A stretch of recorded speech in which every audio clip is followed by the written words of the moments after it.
बोलने की भी जगह ठीक एक ही जगह नियत होनी चाहिए। खैरियत है, माइक काम कर रहा इसके लिए भी नरेंद्र भाई की मदद लेनी पड़ती है।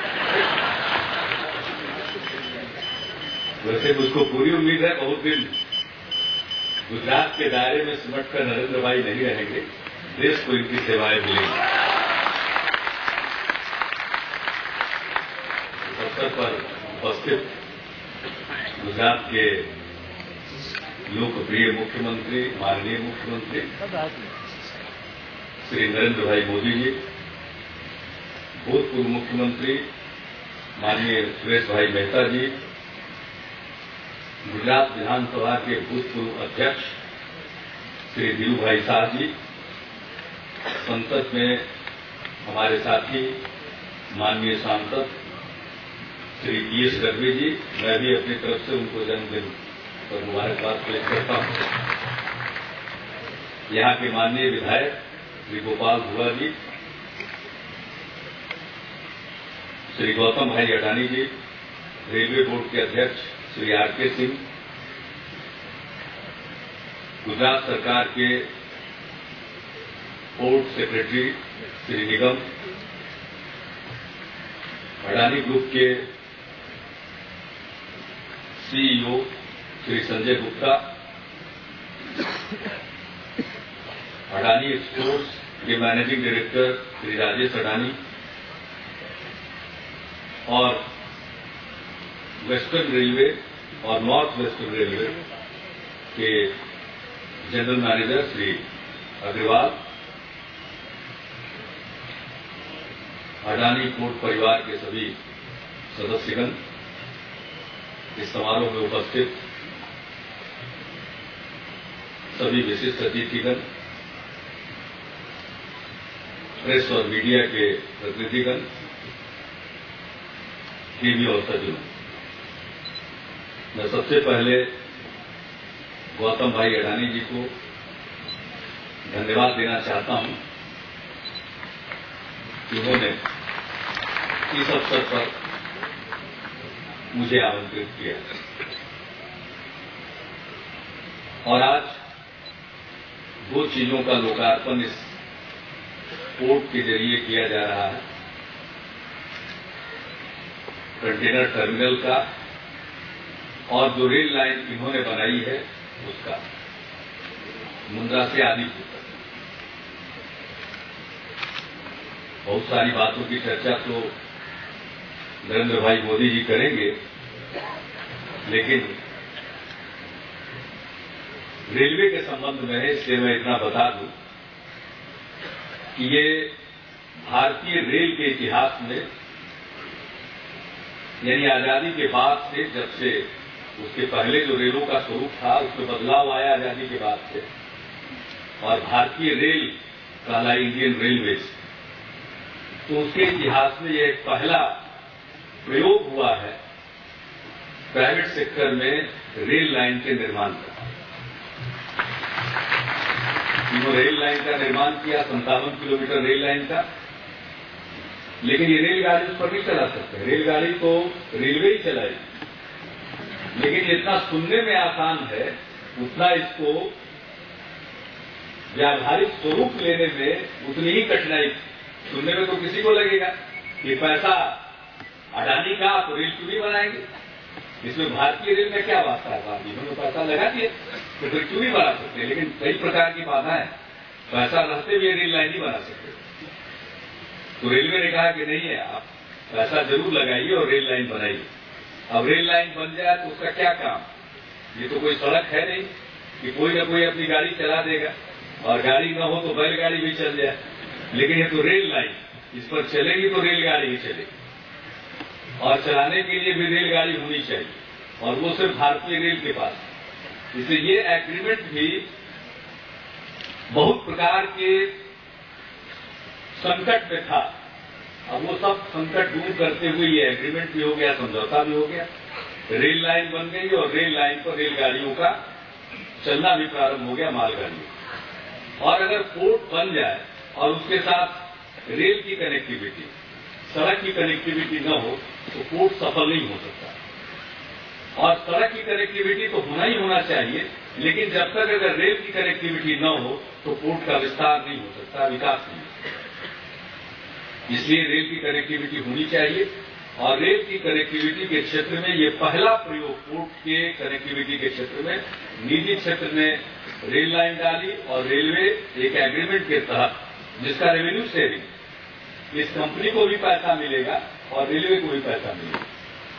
तो एक प्रकार का ये पहला प्रयोग गुजरात में ही हो रहा है और इसके साथ ही साथ गुजरात में और काम भी हो रहा है। मैं सिर्फ रेलवे से संबंधित बातों की चर्चा कर रहा हूं, बाकी अन्य बातों का तो अनेक काम हो रहा है। इंफ्रास्ट्रक्चर के क्षेत्र में विकास हो रहा। दूसरा एक प्रयोग जो हुआ है वो हुआ है निजी क्षेत्र की भागीदारी के साथ रेल लाइन का निर्माण। ये निजी क्षेत्र ने लाइन का निर्माण किया, अदानी पोर्ट ने, और निजी क्षेत्र के साथ भागीदारी के साथ रेलवे ने रेल लाइन का निर्माण किया है। वो पिपावा पोर्ट वो अभी हो गया। बहुत लोगों को लग रहा था पता नहीं रेल लाइन बनेगी नहीं बनेगी, वो अभी रेल लाइन बन गई। और इस साल उस पर आप सबकी मौजूदगी में आदरणीय आडवाणी जी ने उस पर मालगाड़ी को हरी झंडी भी दिखाई। और उसके साथ साथ अभी तीसरा भी काम हो रहा है पोर्ट कनेक्टिविटी के क्षेत्र में, जिसकी चर्चा आपने की, गांधी धाम पालनपुर। उस प्रोजेक्ट में भी रेलवे के साथ गुजरात सरकार, कांडला पोर्ट ट्रस्ट और अडानी पोर्ट, ये सब तीनों मिलकर के, ये चारों मिलकर के उस रेल लाइन का निर्माण करेंगे। उसके लिए अलग से स्पेशल पर्पस व्हीकल का निर्माण किया जा रहा है, उसके लिए बातचीत चल रही है। एमओयू का ड्राफ्ट तैयार है, हम लोगों की तरफ से भेजा गया है, लेकिन उसके लिए हम इंतजार नहीं कर रहे। रेलवे की तरफ से हम पूंजी लगाते जा रहे हैं। उसका हमने शिलान्यास भी प्रधानमंत्री जी के कर कमलों से कराया, क्योंकि राष्ट्रीय रेल विकास योजना का अंग है। राष्ट्रीय रेल विकास योजना के अंतर्गत 3 तरह के काम हम करने जा रहे हैं। उसमें एक है पोर्ट कनेक्टिविटी का काम। जितने भी पोर्ट हैं उनके साथ इंटरलाइन को जोड़ने के लिए रेल कनेक्टिविटी का प्रोजेक्ट उसमें लिया जाएगा। रेलवे भी पैसा लगाएगी, बाकी और क्षेत्रों से भी उसमें पैसा लगेगा। एसपीवी के माध्यम से हम चाहेंगे कि पोर्ट कनेक्टिविटी का काम किए। गुजरात में सबसे अधिक पोटेंशियल है पोर्ट के डेवलपमेंट का, और गुजरात शायद पहला राज्य है जिसने मैरीटाइम बोर्ड भी बनाया था। उसके माध्यम से अनेक पोर्ट्स के डेवलपमेंट की संभावना है। कुछ पोर्ट को डेवलप कर चुके हैं और कुछ और आने वाले हैं। तो इन सबों के साथ कनेक्टिविटी के लिए हमारा प्रस्ताव है। चाहे पोर्ट कनेक्टिविटी का कोई भी प्रस्ताव होगा, हम अपनी तरफ से उसको सहर्ष स्वीकार करेंगे। इतना हम गुजरात सरकार को और खास करके माननीय मुख्यमंत्री जी को हम आश्वस्त करना चाहते हैं। गुजरात तरक्की कर रहा है, ये कोई मामूली बात नहीं है। इस इलाके में मुझको कृषि मंत्री के रूप में भी आने का मौका मिला था जब यहां भूकंप हुआ, और उन दिनों कृषि मंत्रालय के साथ ही भारत सरकार का डिजास्टर मैनेजमेंट जुड़ा रहा।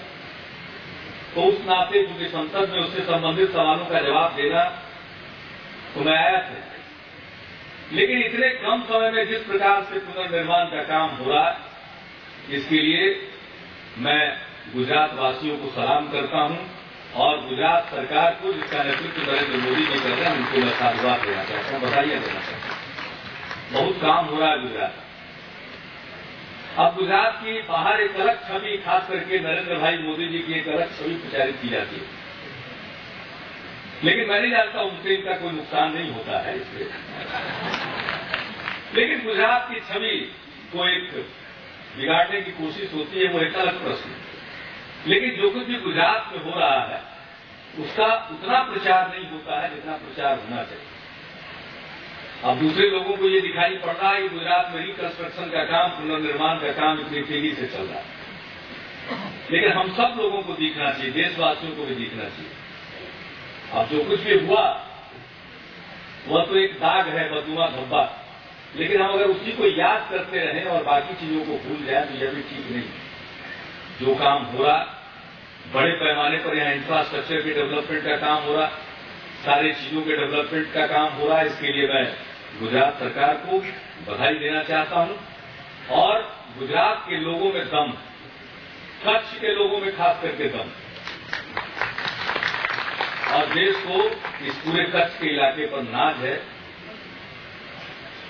मैं अपनी तरफ से इतना ही आपको आश्वस्त करना चाहता हूं कि रेलवे से इस विकास में, आपकी विकास यात्रा में जो भी सहयोग की आवश्यकता होगी, हम पीछे नहीं रहेंगे। कोई भी पोर्ट कनेक्टिविटी का प्रस्ताव आएगा उसको हम सह स्वीकार करेंगे। और अनेक काम हुए हैं, उसकी चर्चा आज करने की यहाँ आवश्यकता नहीं, उसका वक्त भी नहीं है। आप और हम सब माननीय नरेंद्र मोदी जी को सुनना चाहते हैं, इसलिए मैं ज्यादा वक्त नहीं लेना चाहता हूं।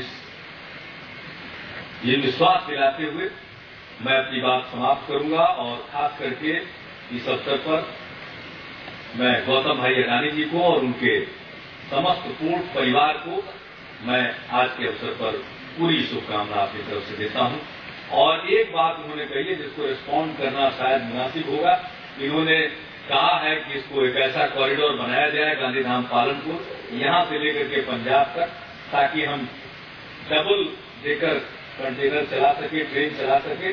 तो आपको जान करके ये खुशी होगी कि हमारे राष्ट्रीय रेल विकास योजना के अंतर्गत पोर्ट कनेक्टिविटी की जो हमारी योजना है उसमें यह प्रस्ताव हम लोगों ने रखा है और जरूर हम इस पर विचार कर रहे हैं और हम लोगों की इच्छा भी होगी ताकि एक ही ट्रेन में और माल चला जाए और कंटेनर चले जाए, तो उससे देश के आर्थिक विकास में मदद मिलेगी। माल गंतव्य तक ज्यादा पहुंचेगा, जल्दी पहुंचेगा। और ये जो पूरी राष्ट्रीय रेल विकास योजना हमारी इसलिए है कि हम इंफ्रास्ट्रक्चर को, रेल इंफ्रास्ट्रक्चर को इस लायक बना दें कि यात्री गाड़ियों की बात मैं नहीं कह रहा हूं, मैं तो चाहता हूं माल गाड़ियां 100 किलोमीटर प्रति घंटे की रफ्तार से चले। आज मालगाड़ी मंथर गति से चलती है, यात्री गाड़ी आगे चलती है। हम तो चाहते हैं मालगाड़ी भी अपने रास्ते चलती रहे, यात्री गाड़ी भी चलती रहे, कोई किसी से बाधित न हो। हम तो उस प्रकार का रेल तंत्र विकसित करना चाहते हैं। और मैं शुक्रगुजार हूं आदरणीय प्रधानमंत्री श्री अटल बिहारी वाजपेयी का, उन्होंने हम लोगों के प्रस्ताव को स्वीकार किया और राष्ट्रीय रेल विकास योजना एक नॉन बजटरी इनिशिएटिव है और 15,000 करोड़ रुपए का उन्होंने स्वीकृत किया। तो उसके अंतर्गत गुजरात का बहुत सारा काम रेल प्रोजेक्ट का संभव हो पाएगा।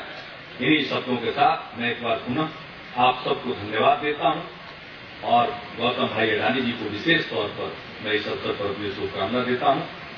नरेंद्र भाई मोदी जी को मैं अपनी पूरी बधाइयां देता हूं, जिन्होंने जो प्रगति में नई छलांग लगाई है और गुजरात का विकास देश के विकास में सहायक है और गुजरात का विकास होगा तो देश विकसित होगा। इन्हीं शब्दों के साथ आप सबको पुनः धन्यवाद।